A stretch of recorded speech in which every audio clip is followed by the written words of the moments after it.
Shalom Uvarach les amis, en cette belle matinée de vendredi matin, Shabbat en Israël, paracha de Bamidbar, et en France, la paracha de Bechukotai. Donc dans la paracha de Bamidbar, Be'ezrat Hashem, on va voir que les choses changent. On est dans le 4e livre de la Torah. On a Bereshit, Shemot, Vaikra, donc les 3 premiers livres. Bereshit, c'est le livre des pères. Shemot, c'est le livre de la sortie d'Égypte. Vaikra, c'est le livre des sacrifices. Et Bamidbar, c'est le livre du désert. Bamidbar, dans le désert.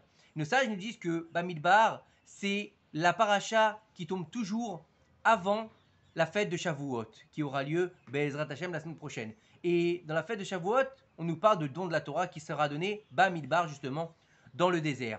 Et il faut savoir que le livre de Bamidbar, donc les nombres, on l'appelle ça, le livre commence par le dénombrement du peuple d'Israël. Et on peut se poser la question, pourquoi est-ce que il commence par un dénombrement? Dieu, est-ce qu'il ne sait pas combien il y a d'enfants d'Israël? Pourquoi Dieu ne sait pas tout? Est-ce qu'il a besoin de dénombrer, de savoir combien il y en a exactement, et dans la tribu de Lévi, et dans la tribu de Yehuda, et dans la... Qu'est-ce qu'il a besoin? Dieu, il sait. Et surtout que dans toutes les tribus, on va dénombrer à partir de 20 ans. Par contre, dans la tribu de Lévi, on va dénombrer à partir de 1 mois. Donc il faut comprendre que Akadosh Baruch Hu, il n'a pas besoin de ce dénombrement. Il le sait, ce dénombrement. Il sait exactement combien il y a de juifs dans tout le peuple d'Israël, combien il y a de dames, et combien il y a d'hommes, de femmes, de bébés, de vieux. Il sait tout ça, Akadosh Baruch Hu. Mais en fait, étant donné qu'il aime son peuple comme ses enfants, il aime son peuple et il aime ses enfants. C'est comme quelqu'un qui a des pierres précieuses. Il aime ses pierres précieuses. Quelqu'un qui adore ses pierres précieuses. Qu'est-ce qu'il va faire à chaque fois? Il va ouvrir sa petite boîte, il va recompter. Pour être sûr de ne pas en avoir perdu une et pour les revoir leurs éclats, revoir comment elles sont importantes pour lui, comment elles sont précieuses justement. C'est exactement ce que fait Akadosh Baruch Hu avec le peuple d'Israël. Il va les compter parce qu'ils sont précieux à ses yeux, parce qu'ils sont importants à ses yeux, parce qu'il faut savoir que chaque individu du peuple d'Israël, il est important aux yeux d'Hachem, comme son fils unique. Donc en fait, Dieu par là va nous expliquer que c'est l'importance de ce compte par rapport à l'importance qu'il a pour les Bnei Israël. Et il faut savoir que dans cette paracha, c'est vrai que on va embrayer le Sefer Bamidbar, le Sefer de tout ce qui va se passer dans le désert, même si on a déjà des choses qui se sont passées dans le désert, avec la manne, avec les eaux, etc. On a déjà des choses qui se sont passées. Mais là, en fait, nos sages nous expliquent que le Sefer de Bamidbar, c'est un peu comme le Sefer de l'adolescence. Ça veut dire que on était enfant, on était en Égypte. On est sorti d'Égypte, on est rentré dans le désert pour se créer, pour se construire en tant que nation. Et on est rentré en Israël en tant qu'adulte. C'est-à-dire qu'on est passé de l'enfance qui était en Égypte, donc là on est dans les limites, on est dans les restrictions. On nous explique comment il va falloir être, puis on va se chercher, on se cherche dans le désert. Comment? Eh bien si on regarde tout le Sefer Bamidbar, c'est un livre qui est rempli de querelles. C'est un livre qui est rempli de contradictions. On aura dans le Sefer Bamidbar l'histoire de Korach, on aura l'histoire des Meragelim, on aura l'histoire de l'eau, on aura beaucoup de problèmes dans ce Sefer qui va appeler à des querelles et des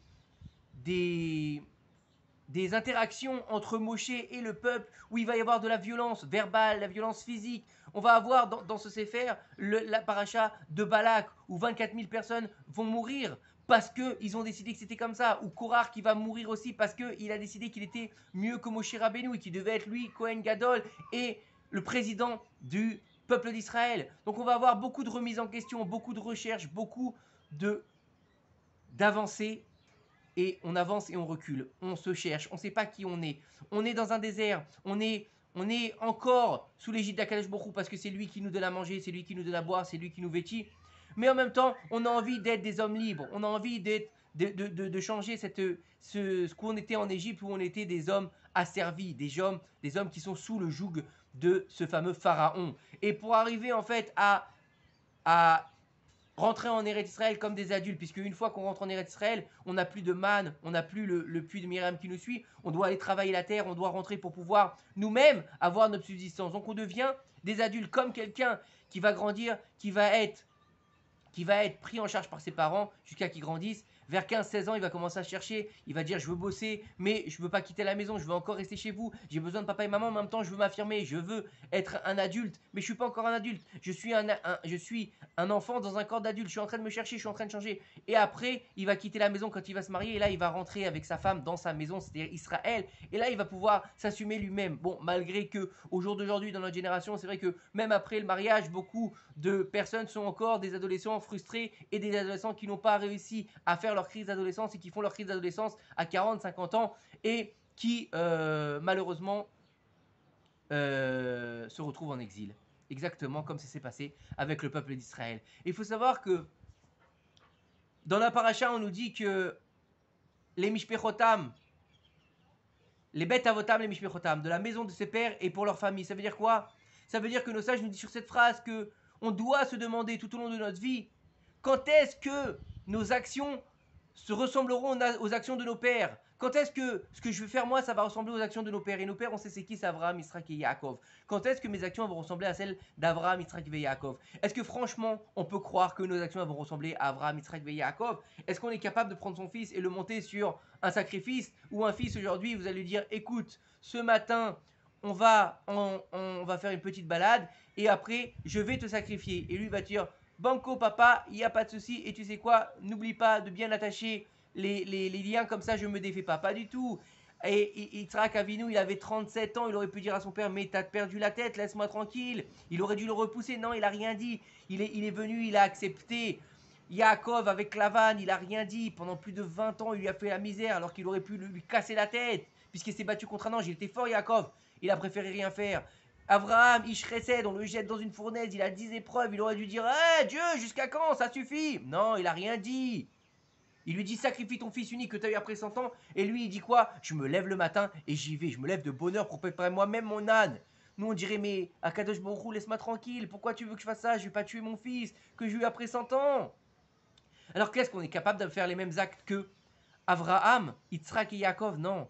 Ça veut dire qu'il faut qu'on se mette dans une condition où on va avoir besoin de se dépasser. Comme eux, ils ont dépassé leur être. Abraham, il était chesed, il est devenu gvura pour pouvoir faire la Kedat Yitzhak. Yitzhak était gvura, il est devenu chesed pour pouvoir justement donner son coup. Et Yaakov, qui était émet, la vérité absolue, il a dû être un menteur tout au long de sa vie. Pas un menteur, mais il a dû ruser tout au long de sa vie avec son père pour récupérer la bénédiction qui lui était due. D'accord? Alors que Esav était lui-même le plus grand des fraudeurs, il a dû faire face à son beau-père qui lui a changé son salaire des milliers de fois, il a tenu garde. Donc il a toujours été en contact avec des gens qui étaient dans le mensonge, alors que lui c'était le Hémet. Et il a dépassé tout ça. Et c'est-à-dire qu'en fait, qu'est-ce que Dieu il nous demande? Il ne nous demande pas de devoir être comme Abraham, Yitzhak et Yaakov. Il nous demande d'être comme nous on est, mais avec un objectif d'Abraham, Yitzhak et Yaakov. Ça veut dire quoi? Ça veut dire un dépassement de soi. Ça veut dire une acceptation du joug divin. Ça veut dire une capacité de faire Messirut Nefesh pour Akadosh Baruch Hu. De donner, d'avoir une dévotion totale quand ce que Dieu il te dit, c'est le Hémet, c'est la vérité. Avoir la possibilité d'avancer vers la Torah, les mitzvot, les Maasim Tovim, d'avancer vers la fête de Shavuot, le don de la Torah. Qu'est-ce qu'il nous dit la paracha Bamidbar? Bamidbar dans le désert, soit un désert, fait preuve d'abnégation comme Abraham il a fait abnégation, Yitzhak il a fait abnégation, Yaakov il a fait abnégation. Deviens toi-même un désert. Et il faut savoir que lorsqu'on est dans le désert, Bamidbar, ça vient des mêmes lettres de Daber. Si on regarde bien, c'est exactement les mêmes lettres. Dans le désert, on a eu le Dibour, on a eu les paroles d'Akadosh Baruch Hu. Et c'est vrai que on va dire les Asara Diberot, c'est les 10 paroles, et qu'on traduit mal par les 10 commandements, mais en fin de compte, ce sont que des paroles. Et on nous dit, nos sages, que Be'asara Mahamarot Nivra et Haolam, par 10 paroles, le monde il a été créé. Et les Rachaïm, ils le détruisent. Et Dieu, il nous a donné 10 commandements, 10 Diberot, pour qu'on puisse nous-mêmes continuer à faire exister le monde. Et il faut savoir que pourquoi est-ce qu'il faut cette dévotion complète vers Akadosh Baruch Hu et cette mise en abnégation totale? Parce que il nous dit dans le Pirkei Avot qu'on est en train de lire en ce moment, qui est le livre des vertus par excellence pour pouvoir améliorer sa personne, qu'on lit entre Pessah et Shavuot jusqu'à arriver à Shavuot. Là-bas, il y a marqué une Mishnah qui nous dit, dans cette Mishnah qui nous dit la kin'a, ta'ava ve'akavod motzim et ben adam mi'aolam. La jalousie, le kavod, donc le besoin de respect, le besoin d'honneur, et les envies, les besoins, donc de la recherche des envies, elles sortent, elles excluent l'homme du monde entier. Ça veut dire quoi? Ça veut dire que lorsque tu vas faire de la quina, tu vas être jaloux de ton voisin. Ça veut dire que ce que tu reçois n'est pas assez bien à ton niveau. Ça veut dire que tu te dis, Akadosh Baruch Hu, il s'est trompé. Pourquoi la Mercedes, il l'a donnée au voisin, il ne me l'a pas donnée à moi? Il aurait dû me la donner à moi. La villa, c'est à moi qu'il aurait dû la donner et pas au voisin. Donc ça veut dire que tu n'as pas d'abnégation totale sur Akadosh Baruch Hu parce que tu en viens à redire sur ce qu'il te donne alors que lui, il sait que ce qu'il te donne, c'est le mieux pour toi. Ensuite, le kavod, eh ben, c'est faire preuve d'orgueil. C'est-à-dire que ta personne, elle vient avant Akadosh Baruch Hu, alors qu'il te dit Anochi Hashem Elokecha, je suis l'Éternel ton Dieu. Et il te dit où l'orgueilleux il se trouve, il n'y a pas de place pour lui et moi. Pourquoi? Parce que tu ne fais pas de place en toi. C'est moi, c'est moi, c'est moi. C'est moi qui ai bossé, c'est moi qui ai fait, c'est moi qui ai dit, c'est moi qui ai grandi. C'est moi qui suis capable. Tu es capable de rien. Si Dieu, il te donne pas la capacité de faire, tu es incapable. Donc l'orgueil, Dieu il dit, je veux pas les orgueilleux, j'aime pas les orgueilleux. Et s'il y a un orgueilleux, je m'en vais parce qu'il ne me laisse pas de place pour exister. Donc c'est pour ça qu'il est sorti du monde. C'est comme si le monde revenait au tohu vavohu.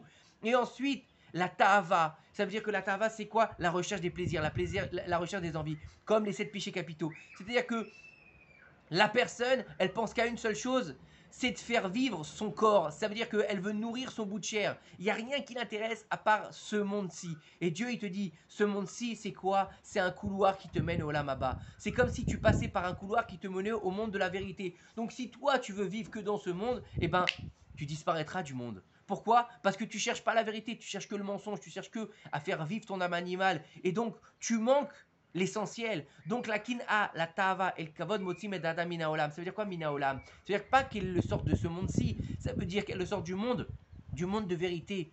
Ça veut dire qu'il ne pourra pas accéder à son lamaba parce qu'il aura perdu l'essentiel de pourquoi il est venu au monde. On n'est pas venu au monde pour réaliser tous nos fantasmes. On n'est pas venu au monde pour réaliser toutes nos envies. On n'est pas venu au monde pour être jaloux de ce que a l'autre. L'herbe, elle est toujours plus verte chez l'autre. Mais en fin de compte, quand on va voir ce que lui va voir, on voudra toujours autre chose. Parce que c'est comme ça, c'est le besoin de l'homme. Il sera à jamais assez rassasié pour pouvoir accepter ce que Dieu lui donne. Non, celui qui est intelligent, celui qui a compris que la vérité, elle se trouve dans la Torah, il va dire, si Dieu m'a donné cette maison, c'est que j'ai besoin de cette maison pour le servir. Si Dieu m'a donné cette voiture, c'est que j'ai besoin de cette voiture pour le servir. Bien sûr, et bien peut-être que plus tard il te donnera une autre, une mieux, parce qu'il t'aura besoin de ça pour mieux le servir. Mais s'il t'a pas donné le loto, c'est que tu n'en avais pas besoin. Parce que peut-être que si te donne le loto, tu vas devenir fou et tu vas tout perdre. Tu vas perdre ta femme, tes gosses et ta personne. Combien on en a vu qui ont gagné le loto en disant, moi si je gagne le loto, vous allez voir, tout va bien se passer. 6 mois après, ils étaient clochards. Pourquoi? Parce qu'ils ont dépensé tout en alcool, en drogue, en femmes, en bagnole, en bêtises. Ils se sont retrouvés comme des clochards pire qu'avant. Alors que si tu comprends qu'à Kadosh Baruch Hu, il te dit attention, ne sois pas trop orgueilleux, ne sois pas trop dans les désirs de la matérielle et ne cherche pas le kavod, tu auras ta place dans l'Olam Haba et tu seras capable d'être dans un désert complet pour recevoir la Torah. Donc tu seras capable d'être un ustensile qui peut recevoir la Shekhinah. La présence divine, elle viendra vers toi. Et c'est ça le but qu'on doit travailler aujourd'hui pour pouvoir enfin faire venir le Mashiach. C'est-à-dire d'être un ustensile qui est capable de recevoir l'étincelle du Mashiach pour enfin dévoiler la Shrina, la présence divine au monde entier. C'est-à-dire que là, Dieu, il est caché, mais que dès qu'on va le faire, dès que le Mashiach il va venir, dès qu'il va enfin reconstruire le Beth Amikdash de nos jours, si Dieu veut, et qu'il va enfin dévoiler